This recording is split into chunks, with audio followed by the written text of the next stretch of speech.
আসসালামু আলাইকুম রহমতুল্লাহি আবরাকাতুহ। প্রিয় ভাইরা, আপনারা যারা ভিডিওটি দেখছেন, দেখেন এই যে আমার জীবনের সর্বপ্রথম যে মসজিদে ইমামতি করেছিলাম, মসজিদটা টিনের ছিল।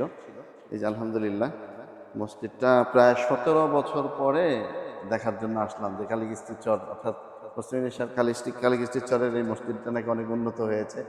আসবো আসবো বলে আসতে পারি না, অনেকদিন আগ থেকে আসার চিন্তা ভাবনা করছিলাম। দেখেন এই জায়গাটা আমি প্রায় দীর্ঘ 2 বছর ইমামতি করেছিলাম।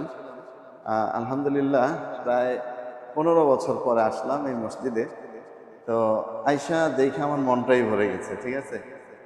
যে এরকম একটা চরের ভিতরে এত সুন্দর একটা মসজিদ কিভাবে করেছে, মন মানসিকতা ভালো না হইলে এটা সম্ভব না।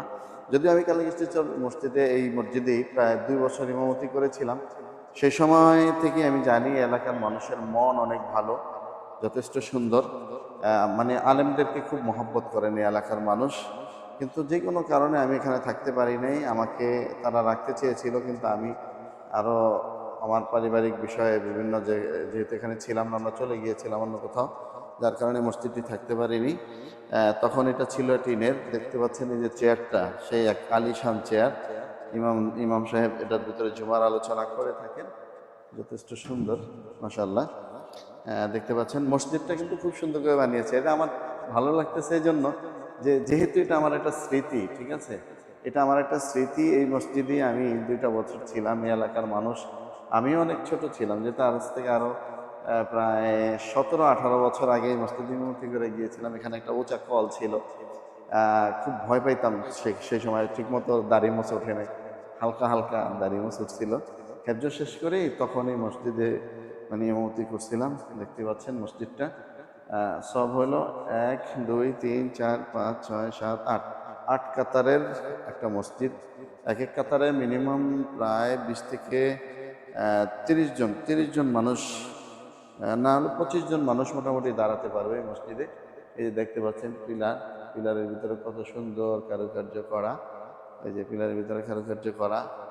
এরপরে এই যে বারান্দা দেখতে পাচ্ছেন, এই যে বারান্দা, এটা মানে ভবিষ্যতে হয়তো বা এটার উপরে গ্লাস দিয়ে এটাকে আটকে দেওয়া হবে। আর মসজিদের ইমাম সাহেবের রুমটা দেখেন কত সুন্দর। আসলে মানে অবাকই হই, ভালোই লাগে মোটামুটি। যে মসজিদের ইমাম সাহেবের রুম এটা, হ্যাঁ, খুব সুন্দর। কিন্তু আমি যখন ছিলাম, ভাঙা একটা ঘর ছিল পাশে, ওটার ভিতরে থাকতাম, কিন্তু খুব ভয় লাগতো। হ্যাঁ, তারা অনেক চেষ্টা করেছে মসজিদকে মানে উন্নত করার জন্য। আলহামদুলিল্লাহ অনেক উন্নত হয়েছে। এই জন্য এই এলাকার মানুষের জন্য মন থেকেই দোয়া আমার আছে। এই মসজিদে আজ থেকে আরো প্রায় 17 বছর আগে, ছোটকালে সর্বপ্রথম আমার জীবনে এই মসজিদে আমি ইমামতি করেছিলাম। তো এই জন্য মনের মায়া, একটা টানে সুযোগ পেয়েছি, আজকে চলে এসেছি এই মসজিদটি দেখার জন্য। এই যে পাশে একটা মক্তব আছে, মাশাআল্লাহ, মক্তবটাও ওয়াল করে করছে, খুব সুন্দর হয়েছে।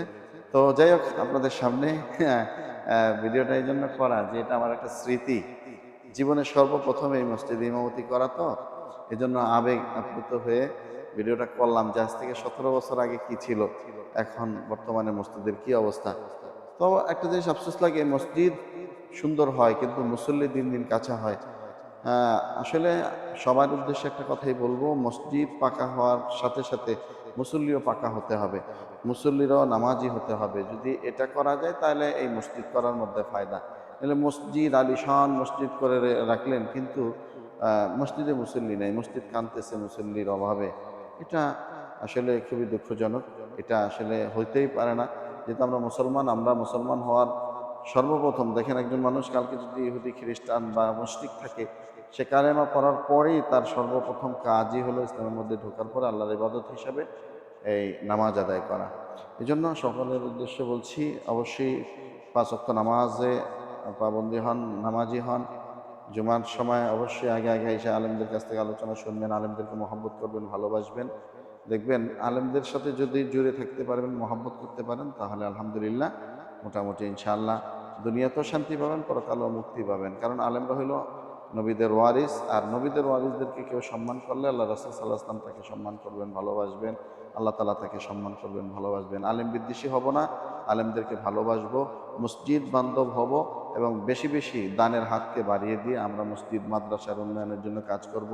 এলাকায় যে সমস্ত মাদ্রাসা প্রতিষ্ঠানগুলো হয়, মাদ্রাসার গরিব অসহায় যে সমস্ত ছাত্ররা আছে, তাদেরকে আমরা আমাদের সামর্থ্য অনুযায়ী টাকা পয়সা দিয়ে আমরা মাদ্রাসাগুলা, যাতে মোহতামিম সাহেবরা মাদ্রাসাগুলো পরিচালনা করতে পারেন এবং এই মাদ্রাসা থেকে একেবারে মানে না জানা মানুষগুলো যেন কোরআন হাদিস শিখে এলেমের দাওয়াত মানুষের কাছে বিশ্বব্যাপী ছড়িয়ে দিতে পারে। আপনি যদি সহযোগিতা করেন, সেটা সদকায়ে জারিয়া হিসেবে আপনি মরার পরে আপনার আমল নামে সেই সওয়াব যাবে। প্রিয় ভাইরা, আজকে বিদায় নিচ্ছি। দেখা হবে নতুন কোনো ভিডিও নিয়ে। ততক্ষণ ভালো থাকবেন, সুস্থ থাকবেন। আল্লাহ হাফেজ। আসসালামু আলাইকুম ওয়া রাহমাতুল্লাহি ওয়া বারাকাতুহু।